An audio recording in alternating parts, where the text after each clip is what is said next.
الحمد لله الحمد لله وكفى وسلام على عباده الذين اصطفى أما بعد فأعوذ بالله من الشيطان الرجيم بسم الله الرحمن الرحيم يوصيكم الله في أولادكم للذكر مثل حظ الأنثيين وقال النبي صلى الله عليه وسلم إن الله قد أعطى كل ذي حق حقه فلا وصية لوارث وقال النبي صلى الله عليه وسلم ولا تأكل مال اليتيم ظلما صدق الله العظيم وصدق رسوله النبي الكريم ونحن على ذلك لمن الشاهدين والشاكرين والحمد لله رب العالمين. Respected brothers and elders, Hazrat Jabir radiallahu anhu mentions that on one occasion we were walking with Nabi Kareem sallallahu alayhi wasallam and we came to a place called Aswaf. One Ansari lady accompanied by her two daughters came to Rasulullah sallallahu alayhi wasallam and told him, O Prophet of Allah, these are the daughters of Sabit bin Qais radiallahu anhu who had participated in the battle of Uhud and had become martyred. These are his two daughters. The uncle of these daughters, that means the brother of Sabit bin Qais radiallahu anhu, had come and taken away all the wealth, all the inheritance he had taken away, and he had left nothing for these daughters. What do you say, O Prophet of Allah, regarding this matter? And thereafter she takes an oath and says, for Allah, these daughters will never have any hope of getting married unless they have wealth. Otherwise, who will seek them in marriage when they have no wealth whatsoever? Rasulullah sallallahu alaihi wasallam mentioned that يَقْدِي اللَّهُ فِي ذَلِكَ, Allah subhanahu wa ta'ala will send some command and send a decree regarding this matter. Thereafter Allah subhanahu wa ta'ala revealed the verses of Yusikum Allah, this entire ruku, wherein details are mentioned regarding Islamic inheritance. Rasul Kareem sallallahu alayhi wa sallam called for the uncle and he told the uncle to give 2/3 of the wealth to these daughters, give 1/8 to his wife, and the balance you can have. This incident we understand that like Salat is an order of Allah, Zakat is an order of Allah, distributing our inheritance in the estate also an order of Allah subhanahu wa ta'ala. And the Prophet sallallahu alaihi wasallam, وَمَا يَنْتِقُ عَنِ الْهَوَىٰ إِنْ هُوَ إِلَّا وَحْيُ يُوحَىٰ, the commands and the teachings of Rasulullah sallallahu alaihi wasallam are from the side of Allah subhanahu wa ta'ala. Nothing from his own side, but it is revelation that comes down from the side of Allah subhanahu wa ta'ala. So we understand that our wealth that we earn, that we spend, and when we leave this dunya, the wealth that we leave, we cannot use our own discretion and distribute it the way we want to, but this is already worked out by Allah, and Allah subhanahu wa ta'ala has mentioned the details in this ruku that was revealed. That is why Rasulullah sallallahu alaihi wasallam called this person and rectified this wrong that had taken place and told him how to distribute this inheritance. Normally, we have this misconception, this wealth is mine, I have earned the wealth, I have worked for the wealth, I have earned it. That is why we will see every ni'mat actually is from Allah subhanahu wa ta'ala. وَمَا بِكُم مِّن نِعْمَةٍ فَمِنَ اللَّهِ. Whatever it is, whether it is our health, whether it is all the other faculties that we have, whether it is the safety and security we have, whether it is the good name we have, the respect that we have, all from the side of Allah subhanahu wa ta'ala. But here we find when it comes to wealth, because this false notion goes with it because of our efforts, then Allah subhanahu wa ta'ala, in most of the ayats where spending is mentioned, Allah subhanahu wa ta'ala says, أَنْفِقُوا مِمَّا رَزَقْنَاكُمْ. Spend from that wealth that we have given you. You have made effort, but the actual giver of the wealth is Allah subhanahu wa ta'ala, reminding us that this wealth is not ours. This wealth is an amanat in our hands. This wealth is a ni'mat from the side of Allah subhanahu wa ta'ala. And Allah subhanahu wa ta'ala, Allah يَبْسُطُ الرِّزْقَ لِمَنْ يَشَاءُ وَيَقْدِرُ. Allah subhanahu wa ta'ala expands the wealth to whomever He wants. And Allah subhanahu wa ta'ala constrains it from whomever He wants. That is why we find there is no criteria. Person cannot even sign his name, the multimillionaire. Person who is an engineer and a doctor walking on the streets, he has nothing to eat and nothing to go by. Why? It is not your profession. It is not your know-how. It is not your expertise. It is a decree of Allah subhanahu wa ta'ala that decides how much rosy you will get. Yes, we have to make an effort. But it's not the fruit of our efforts. We have to make an effort, and thereafter Allah subhanahu wa ta'ala, whatever He decrees, He gives to us. So this false notion that wealth is mine makes a person feel that I can decree and I can give whomsoever what I want in my estate, and there's nobody to tell me or ask me. That is why we find there are many people You'll find them, alhamdulillah, when it comes to the other orders of Allah and His Rasul sallallahu alaihi wasallam, whether it is salat, whether it is zakat, whether it is hajj, whether it is umrah, whether it is assisting the masajid, the madrasas, etc., you'll find them in the forefront. But when it comes to Islamic inheritance, and you look into the family and background, you'll find that this person has defaulted. This person has deprived some of his inheritors. This person has caused harm to some people of his family by not giving them the Islamic shares that were fixed by Allah subhanahu wa ta'ala and that are mentioned by Rasulullah sallallahu alayhi wa sallam. So we should understand at the outset that this wealth is an amanat. And we should understand fully that Allah subhanahu wa ta'ala has granted us this wealth so that we can utilize it throughout our life. But before we leave this world, so to say, we have to give this wealth back to Allah subhanahu wa ta'ala. We are leaving the world. But Allah subhanahu wa ta'ala instructs us who we should give it to. Allah subhanahu wa ta'ala desired and wished, He could have told us to give it to all to the poor, give it to all to certain other avenue. Whomsoever Allah subhanahu wa ta'ala had decreed and wished, He should have instructed us. It is only His mercy and compassion that He has told us that your wife gets so much, your father gets so much, your son gets so much. Allah subhanahu wa ta'ala, as a mercy and grace upon us, has told us that I will take this wealth and I will distribute it amongst your family. Amongst your close family members, I will distribute it, and this is how you should give it to them. So this is an amanat given to us in our hands. If somebody gives me and you an amanat and tells us, take this amanat and go to the masjid outside, there are 3 people sitting there, and give each one 1/3. And we go there, we give the first person half of it, the second person we give the other half, or we give a quarter, and the third person we give a quarter. And what is this? This is breach of amanat. It's given us, we have made khiyanat here. And we have made khiyanat in that amanat that was given to us. We are just supposed to take it and give it to according to how this person who has given us the amanat has instructed us. We do not have the power to change those shares or to deprive one and to give to the other. No. We must give according to how Allah and His Rasul sallallahu alaihi wasallam has fixed this. And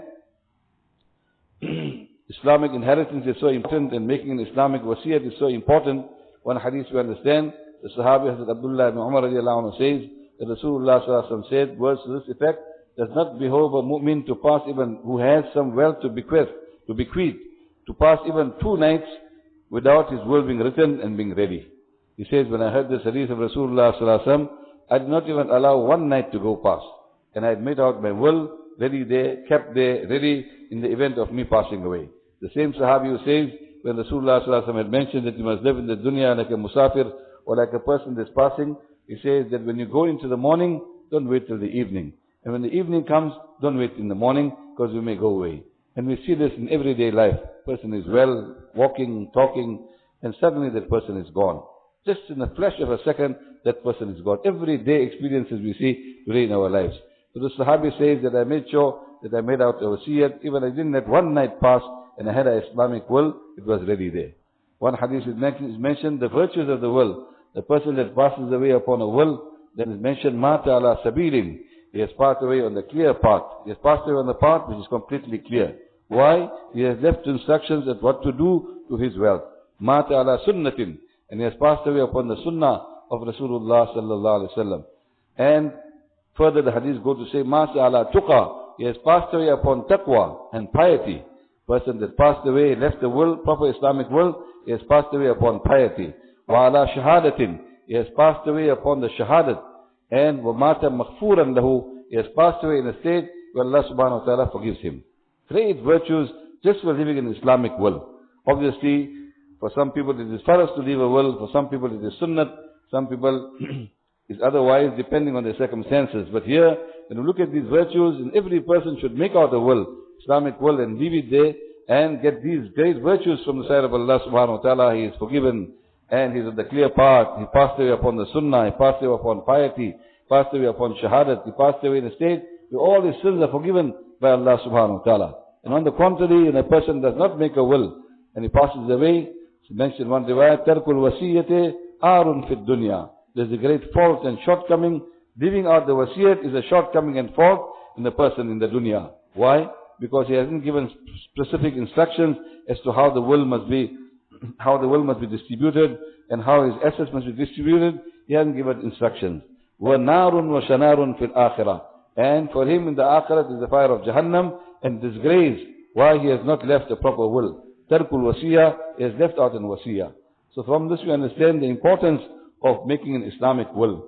Very, very important to make an Islamic will. Besides the virtues here, it makes it easy for the people that remain behind to distribute the wealth, and we will not find that amount of animosity, that hatred, and that fighting and going to the courts, etc. Why? Because we have an Islamic will. And why is it so important and so significant? Sometimes a person thinks, Alhamdulillah, I'm reading my salat, I'm giving my zakat, I go out in the path of Allah, I am back to certain shaykh, I make the zikr of Allah subhanahu wa ta'ala. All this is part and parcel, and very important part and parcel of our deen. But our deen is very practical, and our deen is a complete code of life. It's not restricted. We cannot be selective that I will only carry out the ibadat. In the muamalat, I won't follow the laws of Allah and His Rasul. I will only, for example, carry out the ibadat in muamalat. In the muashara and social life, I will be completely free. Or when it comes to my akhlaq, then nobody must tell me what to do. No. Islam, you have to look at it holistically. Complete way of life. From the, normally we say from birth to death. But I was pondering not even before birth till after death. Because before birth, when a woman conceives, what must she do? Guidelines in the Sharia. After death, when you pass away, what must you do? What must be done with that person, with that mayyat? Not from death to from birth to death, but before death and before birth and until after death, we find Islam is replete with guidance and tawfiq and guidance, and from the side of Rasul, instructions from the side of Allah and His Rasul sallallahu alaihi wasallam as how we should conduct ourselves. So this is one aspect. A person is carrying out his ibadat, his namaz, etc. Alhamdulillah, very important aspect. But that does not mean it gives him a license to do whatever he feels like when it comes to inheritance. We'll judge in the light of this hadith that Rasulullah sallallahu alaihi wasallam mentions. He mentions that the person, he makes amal, or a woman, and fi ta'atillah or bi ta'atillah 60 sana. 60 years they are worshipping Allah subhanahu wa ta'ala. They are in the obedience of Allah. Not only worshipping Allah, reading salat and zakat, bi ta'atillah. They are in the obedience of Allah subhanahu wa ta'ala. ثُمَّ يَحْضُرُهُمَ الْمَوْتِ. And then death comes. Death comes to them, to this man and this woman who is worshipping Allah subhanahu wa ta'ala, who are obedient to Allah for 60 years. فَيَحْضُرُهُمَ الْمَوْتِ فَيُضَارَّانِ فِي الْوَسِيَّةِ. And they cause harm in the wasiyat. They default in the wasiyat. What does Rasulullah sallallahu alaihi wasallam tell us? فَتَجِبُ لَهُمَ النَّارِ. Or كما قال النبي sallallahu alaihi wasallam, the fire of Jahannam becomes obligatory on these people. Mandatory and wajib upon these people who are worshipping Allah subhanahu wa ta'ala, who are obedient to Allah for 60 years. But because they are defaulted when it came to inheritance, Rasulullah sallallahu alaihi wasallam says they will be in the fire of Jahannam. Why? It is such a serious sin. Because it sent them on to khiyanat, like I mentioned. We were given this wealth and we were told, give it to so and so. It sent them on to khiyanat if we don't give them the respective shares. Secondly, it is stealing the wealth of our own relatives. If a person gives his wife more and his son less, he has stolen from the share of his son and given it to the wife. Imagine when somebody steals, we say this person is a thief. And when he steals from somebody outside, now he's stealing from his son, from his wife, from his children, from his mother and from his father. From his own family he is stealing. And what happens further? That wealth that has been given is completely haram. Even if it was earned in a halal manner, if it is given wrongly, if my wife was deserving 1/8 and I gave her half, and the balance over the 1/8 is haram. And when haram wealth is given to them, then we can expect that haram begets haram. What happens? Haram shows its color throughout our lives. There's no chain, there's no sukoon. The wealth is there, the amount is big, but because it's given in a wrong manner, there's no chain and there's no sukoon.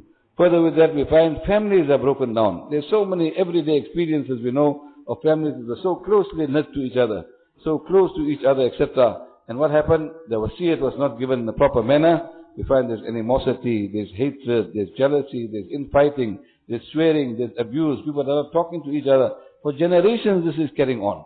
And Allah subhanahu wa ta'ala forgive us, especially in our society, we find very, very common. This is very, very common among many people who are pious, who know the deen of Allah, who follow the orders of Allah subhanahu wa ta'ala and other aspects of deen. But when it comes to inheritance, we find there's a failure. And if a person begins to examine this, we find, the more you look into this, you will find there are hundreds of families that were closely knit. And when it came to inheritance, the inheritance was not divided according to Islamic law, and we find those families are broken, fragmented. They want to speak to each other, they want to know each other, and they remember the bitterness. In fact, one place when we were speaking, the person after I met him, he told me, Moulana, when you were speaking, I had tears in my eyes. Because my grandfather, he must be about 50 years old. My grandfather, we had about 300 properties, but nothing was distributed up to this day. He was about 50 years old. His father must have been 70 years old. His grandfather must have been 90 years old. And you can imagine when his grandfather passed away, for so many long years, he says, None of those properties were distributed in accordance to Islamic law, and we got nothing. We got nothing from the properties of my father. So this here is very, very serious, and we should look at it in that light. Firstly, we should realize that this wealth that I am earning is given to me by the side of Allah subhanahu wa ta'ala. It's an amanat. And if I don't distribute this, then, like Rasulullah sallallahu alaihi wasallam says here, I may be in the obedience of Allah, but as far as this aspect is concerned, I am failing. And it's very, very simple. We employ people every day in our shops, in our homes, etc. And when it comes to the job description, we give them 4 things to do or 5 things to do. We have to open the shop, clean the shop, and serve the customers, etc. Or do the books or whatever. Now he does 3 things perfectly well, and the 4th thing he doesn't do. We are not happy and not satisfied with him. Why? Because we employed you for this. And that's just one of our employee. In fact, we just employ one of our workers. We are the servants of Allah subhanahu wa ta'ala. Every single order of Allah subhanahu wa ta'ala we have to follow. Whether it is 2 rakat nafil namaz that we have to read, whether it's going out in the path of Allah, whether it is giving our zakat and charity, or whether it's distributing the inheritance that we have.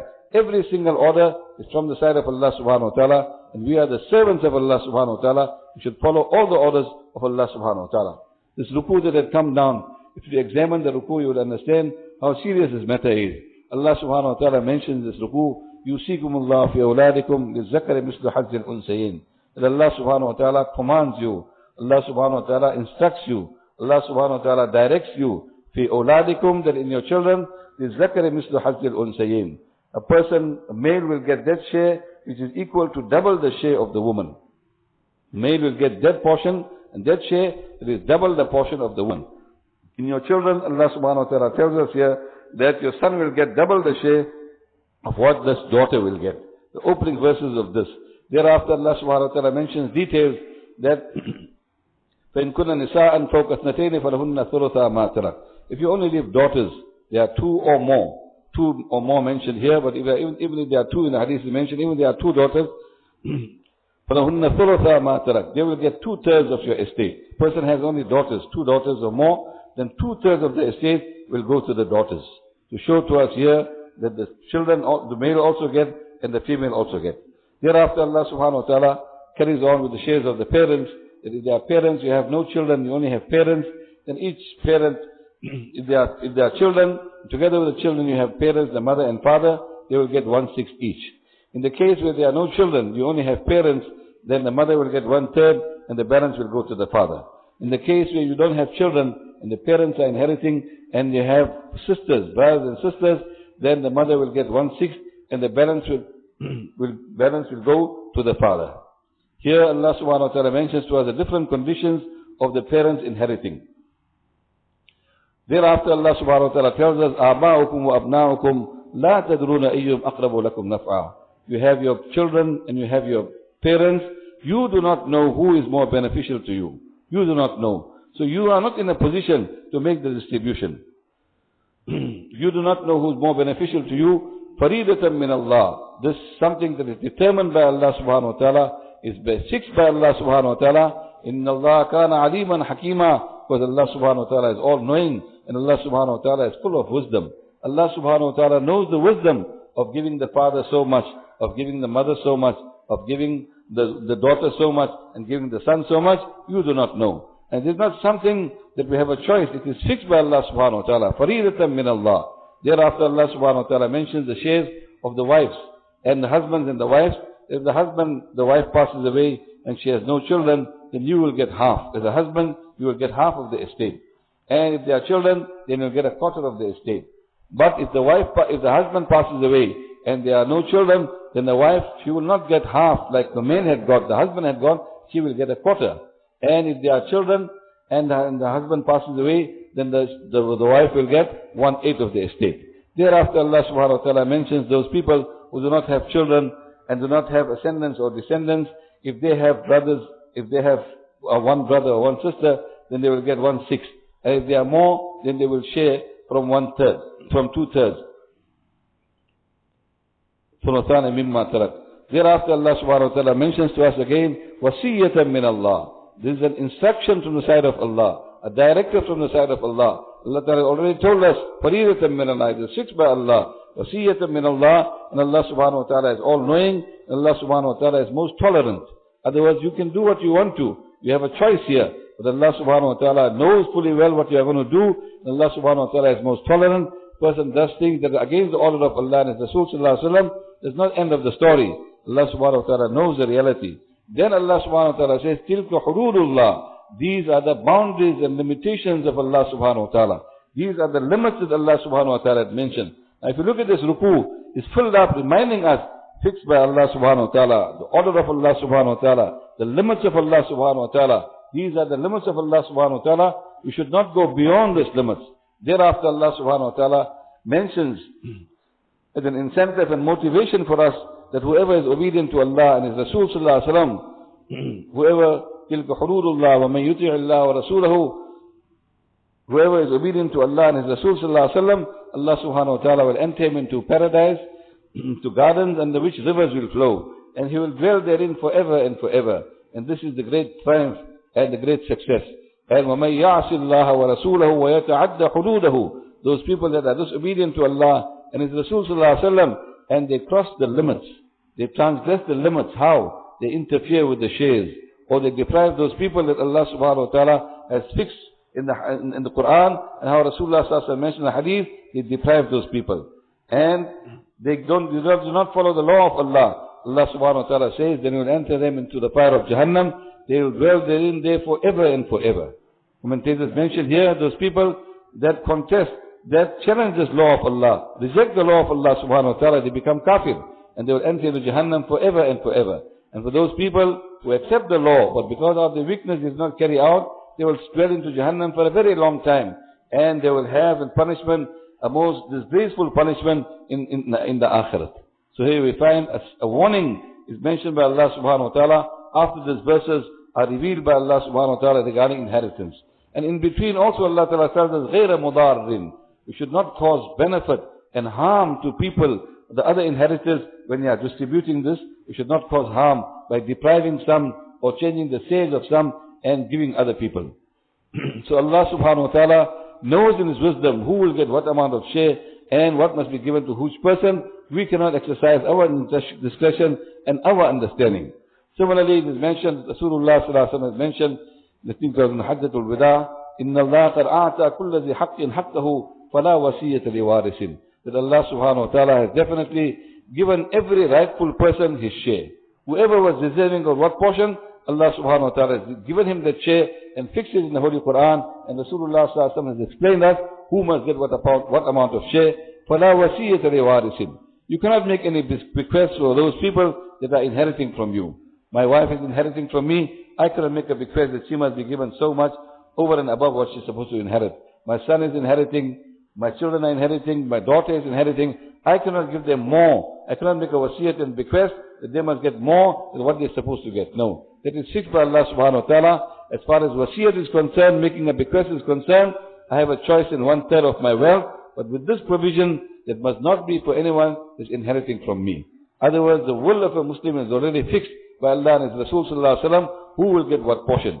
In 1/3 we have a choice that we can exercise our discretion and understanding, but on this condition, that it must be restricted to 1/3. It must not be given to any inheritor, not be given to the wife, not be given to the husband, not given to the children, not be given to the father and mother, etc. Because they are already inheriting. I can give to anyone over and above that, or anyone besides them. I can say in 1/3 of my wealth, to up to 1/3 of my wealth can be given to so and so who is not an inheritor, as far as I am concerned.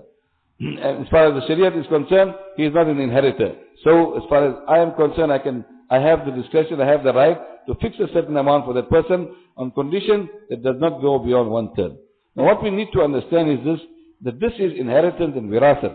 And wirasat, the laws of wirasat are enacted and they come into play after a person passes away. While a person is living, then obviously there are some principles that a person should follow as far as his wealth is concerned. If he wants to give his relatives, especially his sons and daughters, etc., the principle of justice should apply. He should not be unjust towards one, cause justice, show injustice towards one, and show undue favor to another one. Won't be proper. Why? The sentiments and emotions and feelings of the children will be affected. You have 3 children, you give one without any reason, you give one more than the other as a gift. Obviously the other 2 will feel offended. My father is showing undue favor to this person. But yes, If there's some valid reason, you have one son, for example, that's sickly, one son that's completely poor, one son that's very needy, and you gave him more than you didn't give the other children, obviously there was a genuine need as far as that is concerned. But when it comes to inheritance, when it comes to wirasat, this is after a person passes away, then the law of Allah and Rasul Sallallahu Alaihi Wasallam apply. We cannot make laws while we are living. I cannot make a law while I am living. That after I pass away, what must happen? This is how my wealth must be distributed. This must be done. All the wealth must go to my wife. All the wealth must go to my big son, etc. This is not proper. If I wish to give the wealth to my wife while I am living, there is a genuine cause and reason to do so. I've got the discretion to do so, and I can do so. I've got the will to do so.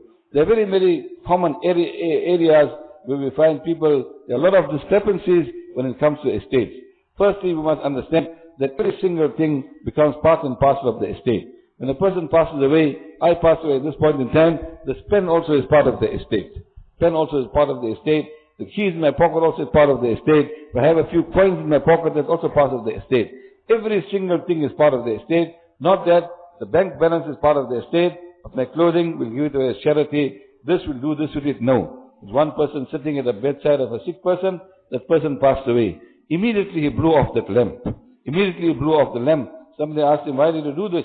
He said, this oil that is burning on the lamp had belonged to this person. Now his eyes have closed. That oil now belongs to the inheritors. And there are even young children inheritors, young baligh children, children that have not reached bulugh, they are also part of the inheritors. It's not permissible for me to derive any benefit from that oil there, because it does not belong to him any longer. It belongs to people that are around him and belongs to the people of the estate. Here we find, unfortunately, in our circumstances, in many places, when a person passes away, then what happens?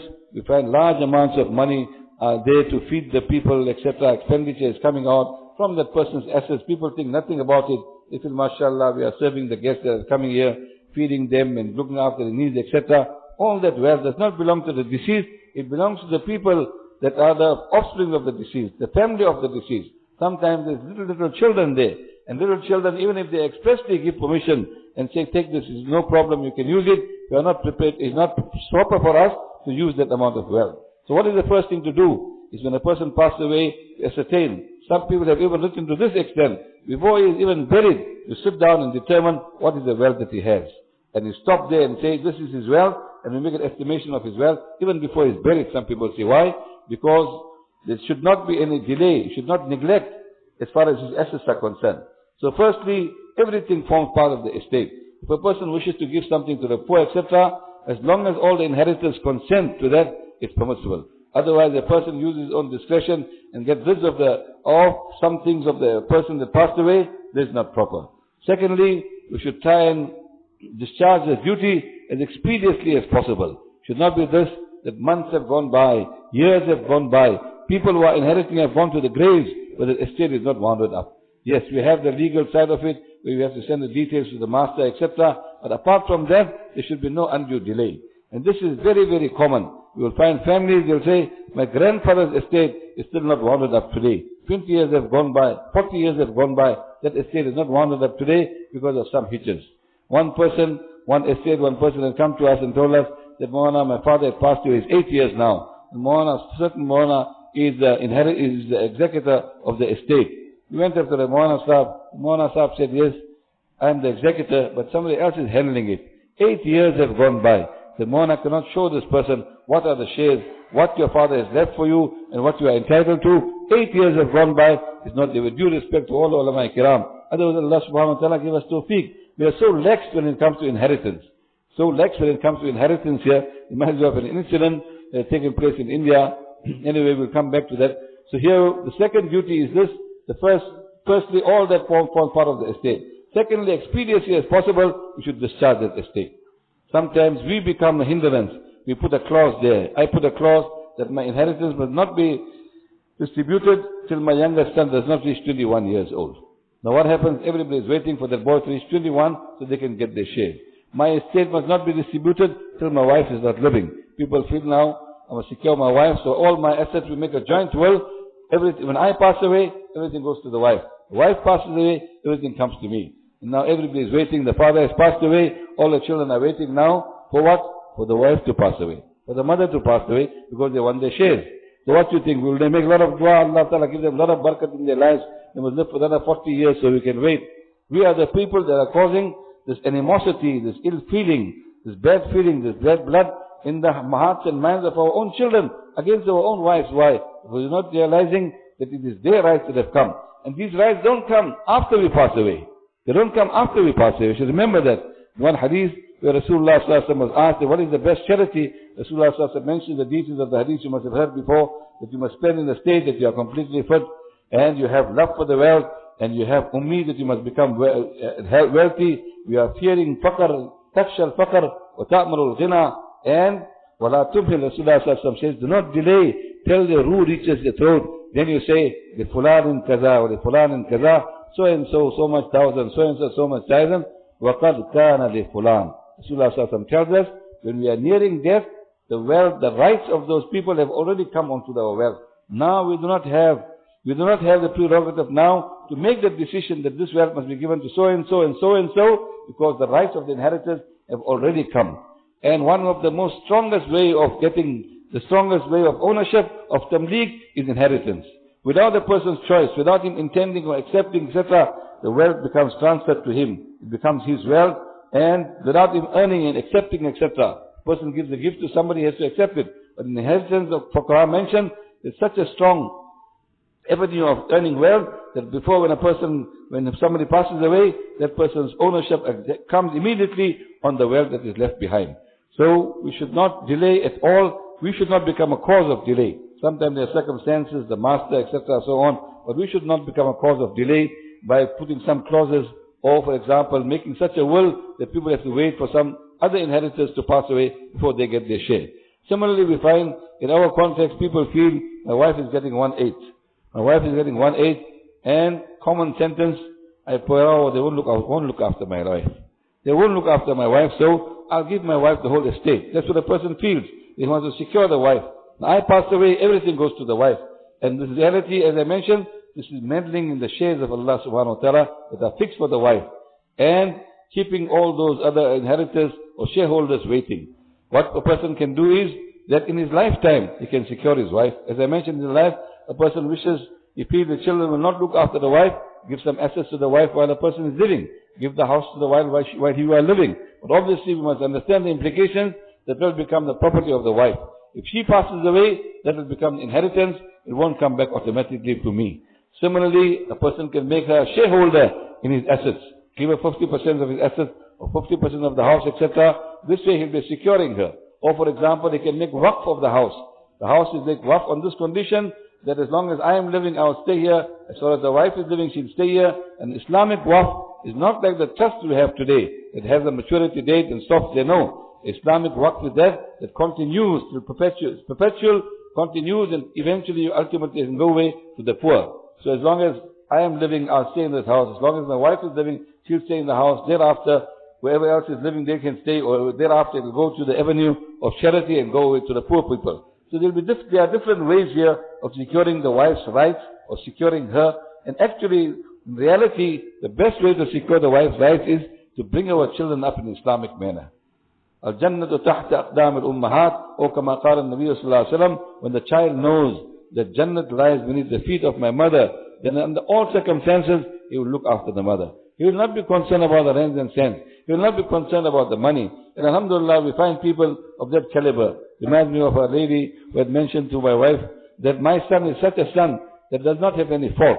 A diamond can have a fault, but my son does not have a fault. And I make dua to Allah Ta'ala that Allah Ta'ala must make him the companion of Ibrahim alayhi salam in Jannah.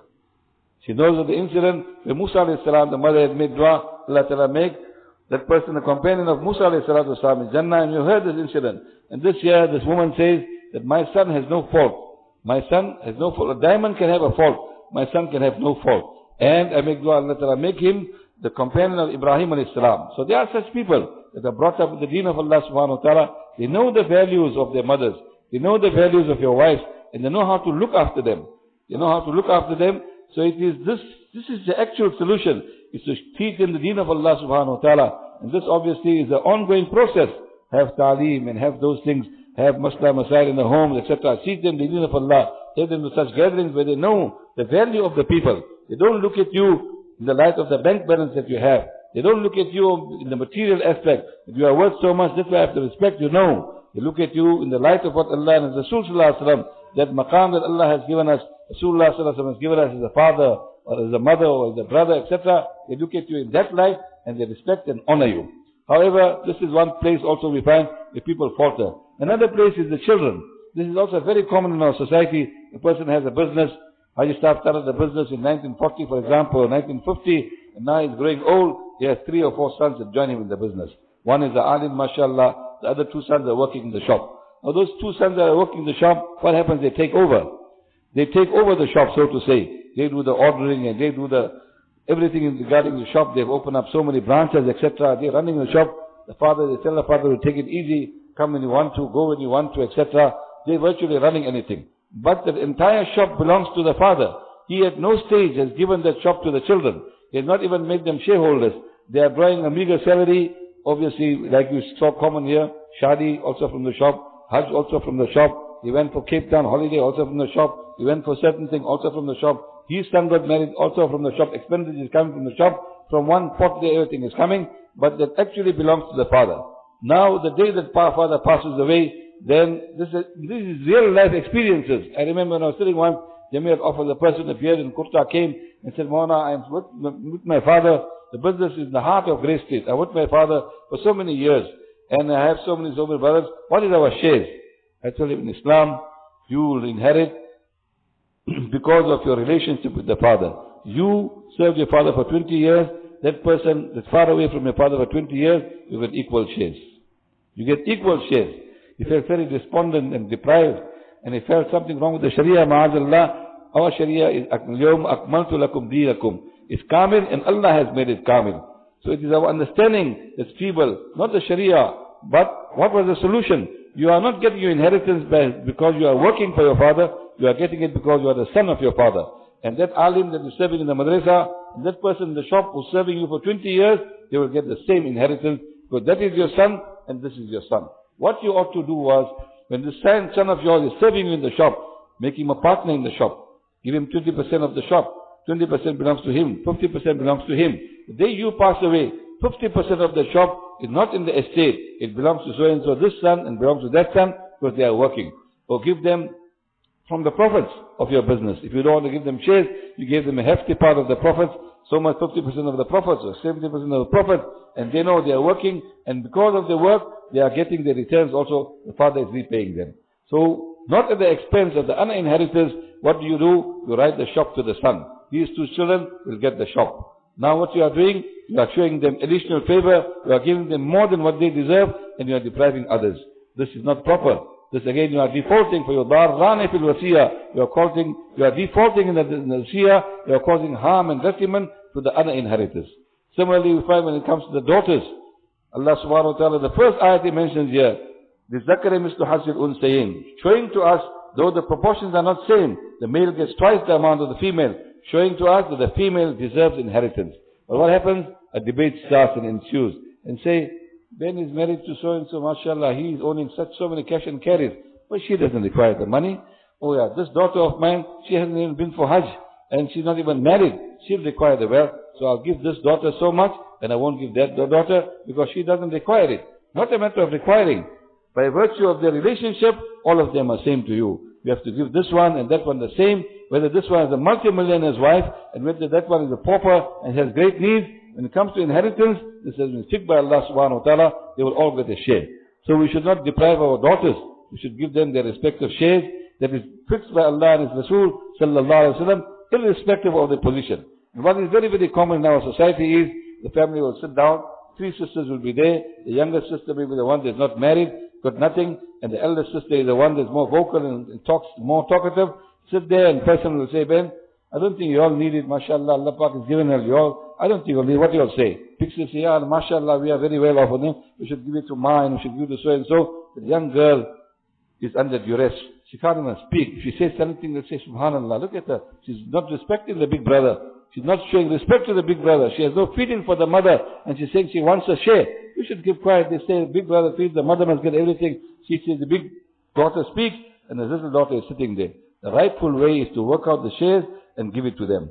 The big daughter is a multimillionaire's wife. She wishes to give it to the mother, or she wishes to give it to charity, left to her. And the share of the girl that's not married should be worked out and given into her hands, that this is your share of the inheritance. Whether she uses it for a marriage, keeps it for a hajj, is left to her. Not that we create such an environment that the poor girl cannot even speak, and she's overruled by the people around them.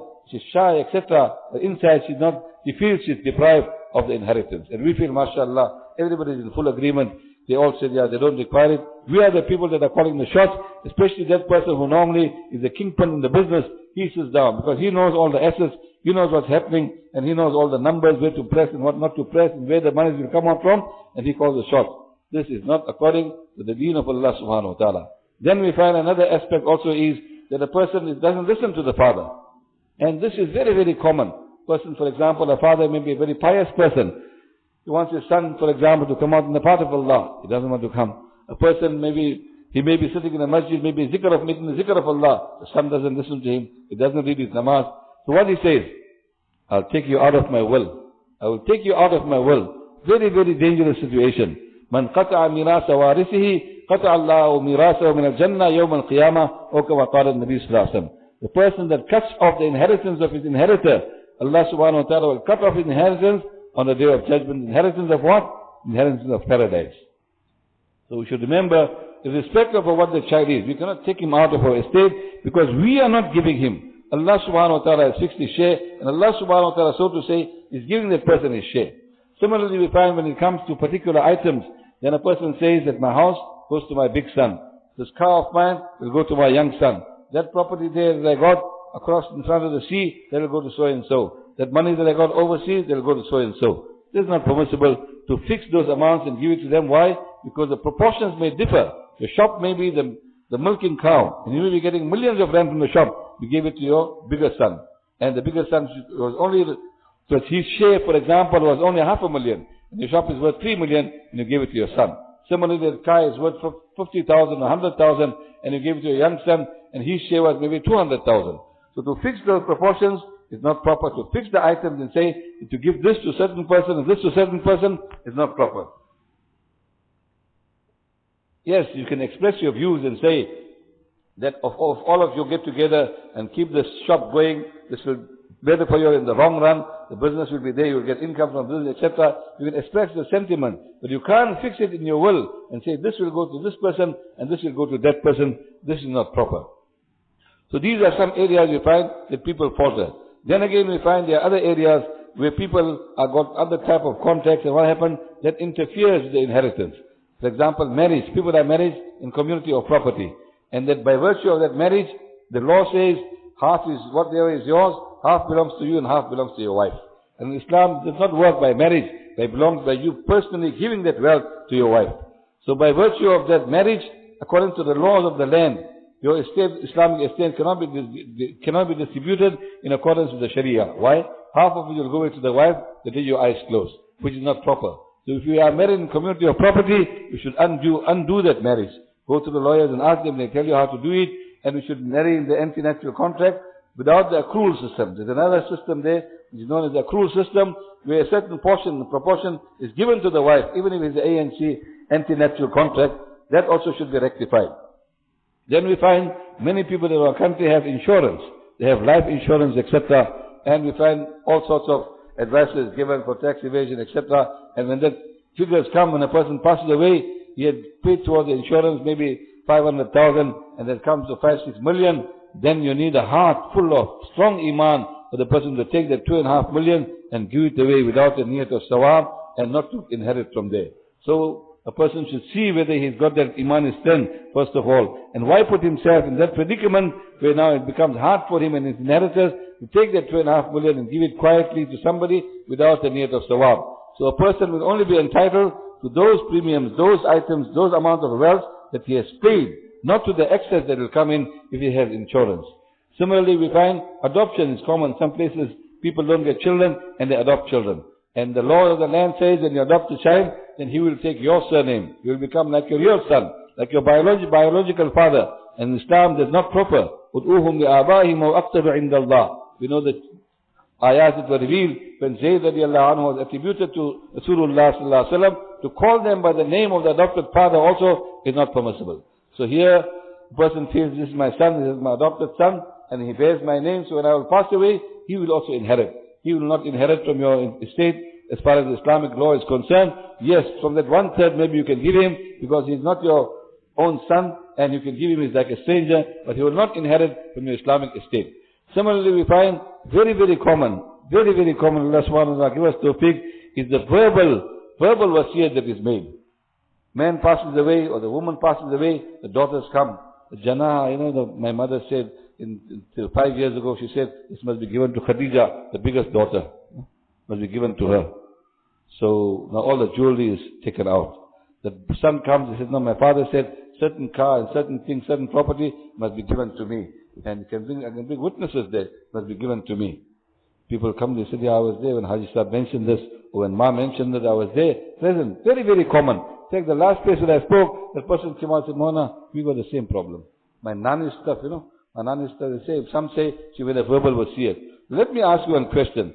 That if that girl, Khatija, came in while the nani was living, or while the Ma was living, and she tapped the door one day and said, Ma, give me all the jewelry.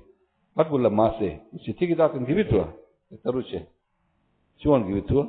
So she's got the wish that after I pass away, this must be given to Khadija. So this is contravening La wasiyat li warisin. She's Khadija is a waris. You can't make wasiyat for her. If you wanted to give it to her, you give it to her in your lifetime, and it's over. But if the Khadija comes and demand, then what she'll say? Magaj Pariga will say, you're coming now to ask for the jewelry. What do you ask for the jewelry? After I go, I'll give you the jewelry. Or the father comes, for example, the son comes and tells the father, Papa, we'll have to move it up from the shop now, because you say the shop is mine. What will the father do? Father will say, go away. Yeah? Go jump into the lake, so to say. Otherwise, this belongs to me. After I pass away, then you can take over, you can handle it. So he will expressly tell you that it's not his. What he means here by this verbal wasiyat is, after he passes away, he will give it to you. So this is not proper. Verbal wasiyat is not proper because it's not transferred. The wealth is not transferred. It reminds me of a very strange incident, very strange case that had taken place, very, very uncommon. Sometimes I ask my students, one person, just to put you in a picture, one person, he gave, for example, say he gave Qari Sahib something. He said, Qari Sahib, take this watch, for example, or take this $100 or $500 and give it to the other Imam Sahib. Qari Sahib took it, and for some reason he didn't give him. He met Qari Sahib after a few days and told him, Qari Sahib, where's that money? He said, no, I didn't give it to the other Imam Sahib. He said, yeah, nice, don't give it to him. Imam Sahib, maybe something went wrong, don't give it to him. After 2 weeks, they met him again. He said, Qari Sahib, you're giving the money. They carried on this way, give him, don't give him, give him, don't give him. And this giver who gave the money passed away. Now, Qari Sahib wants to know the masla, what must I do? Who does his money belong to? Because he told me, I don't remember what he told me last. Give it to him or don't give it to him. Understand the masla? Now look at the masla. The masla is this, that wealth belongs to the person that gave it to him. If I give it to him, it belongs to me. Even if I told him, give it to him, he did not give it to him. It is an amanat in his hands, and it belongs to me. Even if I told him, the last thing I told him, give it to him, and he didn't give it to him, that wealth belongs to me. Why? Because I'm the owner of the wealth. It has not come out from my milkiyat, from my ownership. It's not transferred to that other Imam Sahib's ownership. So this is my wealth. So a person can say 100 times that, beta, this is for you, this is for you, this is for you. Till they do not give it to you physically, it doesn't belong to that person. If they give it to you physically, it belongs to that person. Similarly, we find that a person sometimes feels that, you know what, from my 5 sons, this one son of mine is like, khatarnak che. What I'll do, he calls him, says, bhai, 2, I'll give you in my lifetime, Now, after I pass away, then I don't want you to say, you say, yeah, Papa, very good. I'll sign a document also, that after you pass away, I got no rights. He gives him a property, etc. He feels relieved now. He says, the person that was a bit troublesome, but rowdy he was, I took him out. But that person, there's a lot of ulama kiram around. He goes to the ulama and asks them, you see, ulama tell him, La isqata ba'd al-wuku. You cannot, illa ba'd al-wuku. You cannot ward off that rights till it doesn't come to you. Inheritance only comes after your father passes away. That man is standing in the first person, the saf is there. He said, I want my share. Because Moulana told me that what I signed there is not valid. Because that was for inheritance. And inheritance will only come when my father's eyes closed, then my share had come. What I told my father was before that. So I stand to inherit. So here again we fool ourselves, we feel we have given the person our lifetime, he's out of the estate. You've got to take the person out of the estate. Estate is when a person passes away, the wealth that remains, how will it be distributed? So if you gave him here, that may be a bonus. So that person will be there first to accept that wealth after a person has passed away. Similarly, we find that a lot of sentimental and sentiments and emotions come in when the estates are being distributed. People say, you know what, this property, mashallah, has belonged to a certain family, in Stanga. For 100 years, these people are owning this property. Now you're going to sell the property.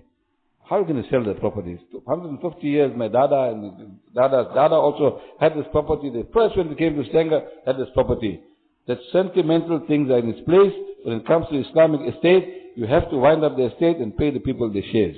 And if it means selling the property, you sell that property and give everybody shares. That is better than leaving it there as a monument and mashallah, everybody is saying this property got saved. No. You save the property, but you'll be breaking the commands of Allah subhanahu wa ta'ala if you don't pay those inheritors. If it comes, mutually they agree and they accept and they stay, fine.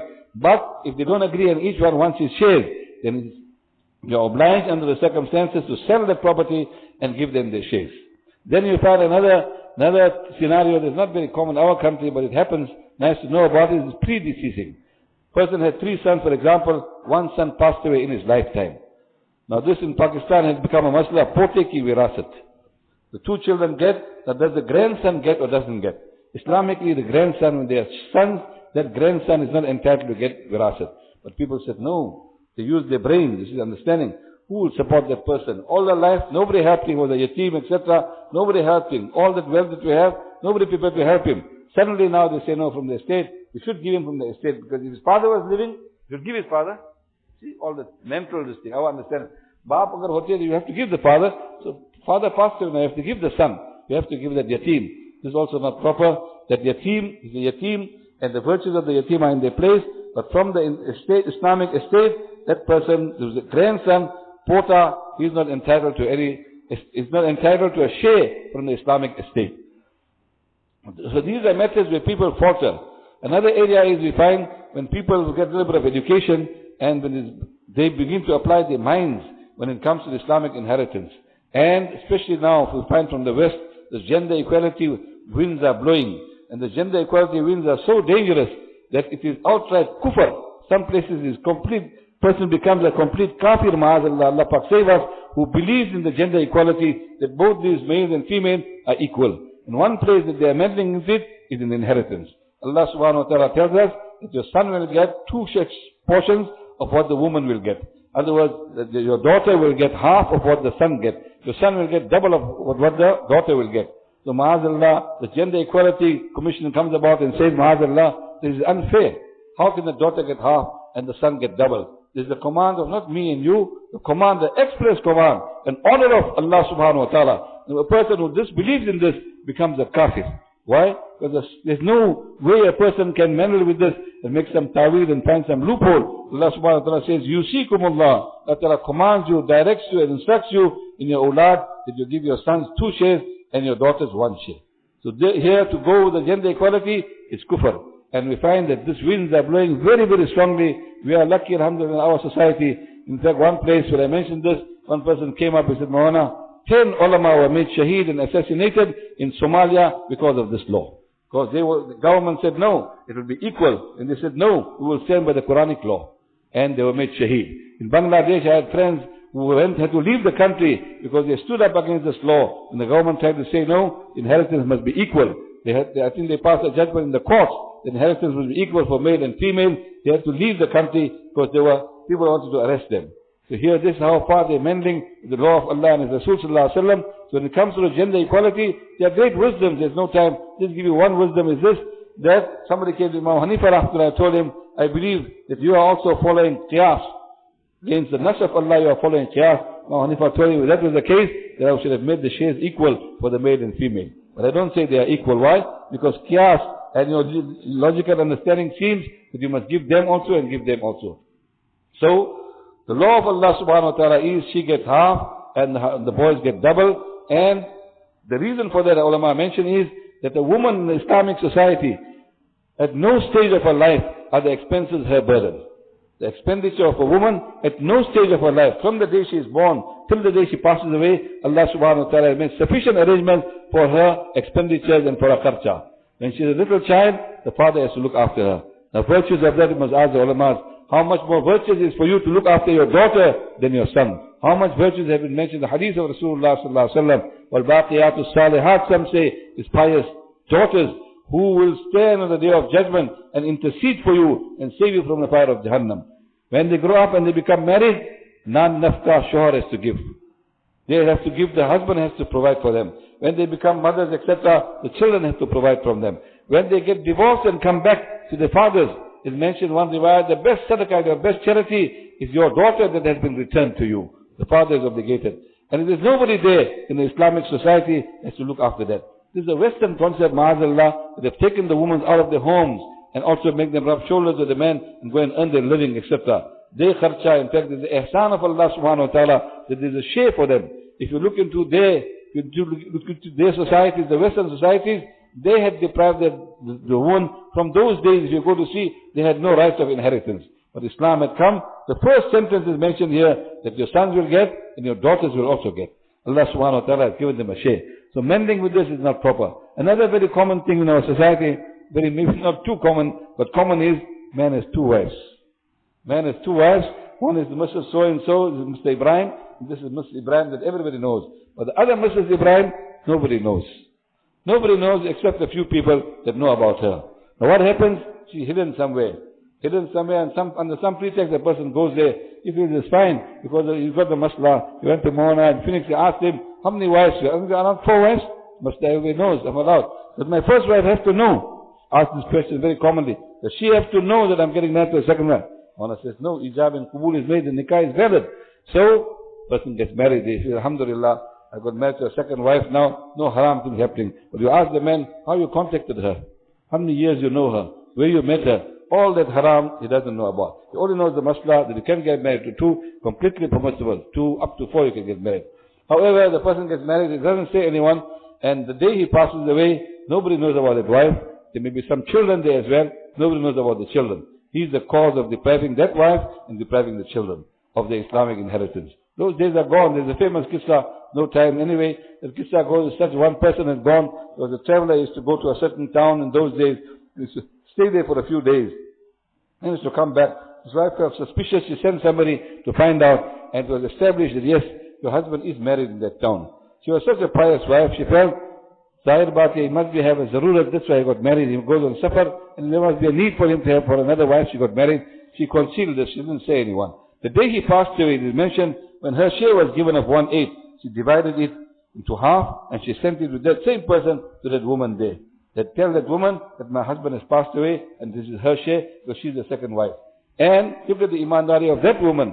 That woman says, take it back, because your husband had divorced me before he had passed away. I'm no more in his marriage.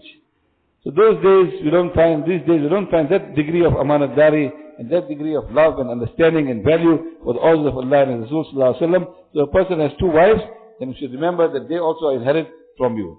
Similarly, if a person has divorced his wife, here there are details. If he's divorced her in the maradul maut, when he was sick, for example, and normally he's in a position of blame. He has fallen now ill, very ill, and he's got cancer, for example, Allah Pak save us, or doctors feel now he won't survive, now he divorces his wife. Though he may divorce her because he wanted to divorce her, not because of his sickness, but because he's in a position of blame. If he divorces her in that sickness, and he passes away in that sickness while she's in the iddat, or she's in the iddat of wafat, he passes away and the iddat of wafat is longer, she will still inherit from him. But if it's an irrevocable divorce, 3 divorces. If it's a revocable divorce, in other words, he's given her 1 divorce, can take her back, and while she's in the iddat, she will get from this person. Similarly, we find that sometimes a person has relatives that are non-Muslims. Person is a revert to Islam, accepted Islam, relatives are non-Muslims. Rasulullah sallallahu alaihi wasallam tells us that la yarisul muslimul kafir, wal al-kafir al-muslim, or kama qala Nabi sallallahu alaihi wasallam, that a Muslim cannot inherit from a non-Muslim, and a non-Muslim cannot inherit from a Muslim. Similarly, we find sometimes where a person killed the person who passed away. So the qatil la yaris. Rasulullah sallallahu alaihi wasallam tells us the person that made qatl also, he cannot inherit. Similarly, we find that we make wirasat, as I mentioned earlier, if it's a wasiyat, then a wasiyat should be given to those people that are not inheritors. Those people that are not inheritors, they should be given the wasiyat. Another aspect we find that is common in our country is an estate in an estate. Estate in an estate means now, my grandfather's estate is not only complete now, the people that were inheriting, they also passed away. There was one estate in Durban, I remember many years ago, very, very pious person, Allah Ta'ala make their maghfirat, those widows had gone to the graves without getting the share of their husband. So you don't say that is past tense, inna lillahi wa inna ilaihi raji'un, finish. No, now we have to rectify that. Go and search into who are the survivors of those people. The grandfather's estate, there was a certain auntie, she passed away, who are her inheritors, they passed away, who remains now? Then go and pay them. Go retract, go backwards and go and pay them. And we know all this, we know how to work it out, because when it comes to taxes, Allah Pak save us, what happened? So many years we didn't pay, what happened? We got all the computers, we know. So this is those rights that are still there. We go to those inheritors of those people and we pay them. This is an estate, it must be rectified. Now a very, very important thing is to mention who are our creditors and who are our debtors. I know when one close person, our family passed away, one merchant came out from middle of Durban and said, Haji Sahib had owed me 150,000.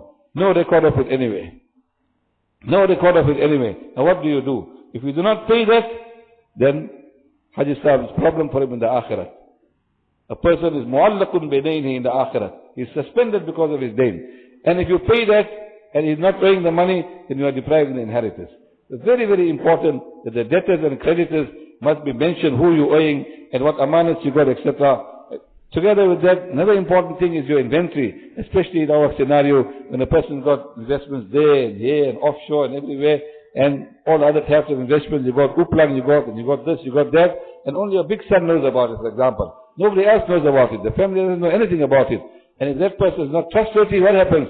The rights of everybody are jeopardized. Why? Because nobody else knows about your property there in certain country, your offshore investments there. So you must make a proper inventory, and everything must be mentioned there in detail, that this is what I have, and this is what I don't have. Similarly, we find another very good thing is the waqf. And the waqf, obviously, we should not mistake it with the trust of today. The trust of today is different, and the waqf is different. This trust has a maturity date. And one of the basic requirements of a waqf is it has to be perpetual. You cannot say after 20 years it will mature. In fact, the chartered accountant had told me last week that this means actually meaningless. In Islam, when you make a trust, that you are the full owner still of that. And Islamically, when you pass away also, it comes back to you, and doesn't alter the Islamic status. But the waqf is something where a person makes waqf, and that remains. The waqf remains, and remains even after a person passes away. A person can make waqf while he's living, or he can make waqf from the 1/3 of his wealth. Also a nice way of giving charity is make waqf of 1/3 of the wealth. If a person is wealthy, then that will go towards waqf and continue, inshallah, in the avenue of charity. And some people are even more wise. They say the income of their certain percent must be saved. And that again, some other property must be bought with that. And that also must go towards charity. So the waqf is multiplied. And alhamdulillah, a person keeps getting the sawab even after he passes away. Another important aspect are the executors.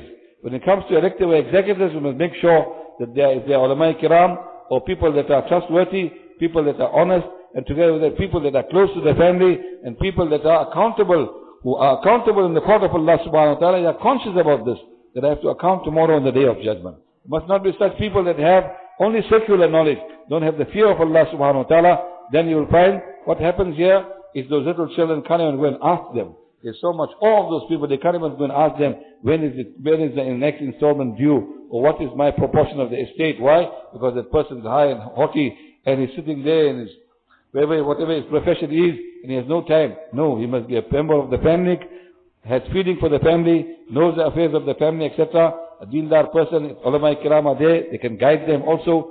Then executors should be such that you have trust on them, inshallah. Allah subhanahu wa ta'ala's qudrat, Allah ta'ala's fadl and karam, that these people are dindar people, they will carry out this trust in a proper manner and carry out this responsibility and distribute. Together with that, the documents that we sign should be proper documents. Why? Because laws keep changing. As auditors are telling us that you need to sign every page. When it comes to a will, you don't have to just initial those pages. You have to sign those pages. So if you have a document, we have standard document forms. The Jamiatul Ulama, other organized bodies, they have brought some with me. Those you should go to your people of the law and ask them if those are valid. And if those are valid, alhamdulillah, it will be sufficient. Together with that, we should make wasiyat. And wasiyat, not only of that 1/3, but we should make deeni wasiyat as well. And deeni wasiyat also is very, very effective.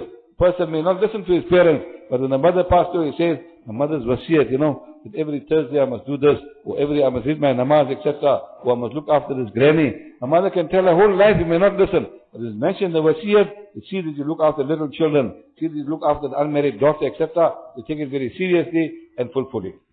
Similarly, we find the first charge of the estate is the funeral expenses. And those funeral expenses should not be extravagant also. Funeral expenses, as per the requirement, the first charge against the estate will be taken out of the estate. Thereafter, the second thing that is taken out of the estate is the debts. Though in the Quran Pak we'll find that wasiyat is mentioned first and then the debts. Ulama Kiram explain, because wasiyat is such a thing, normally is given to a person who is not an inheritor. And the people may feel a bit reluctant to discharge the wasiyat. As far as the debts are concerned, creditors will come and say, where's my money? I want my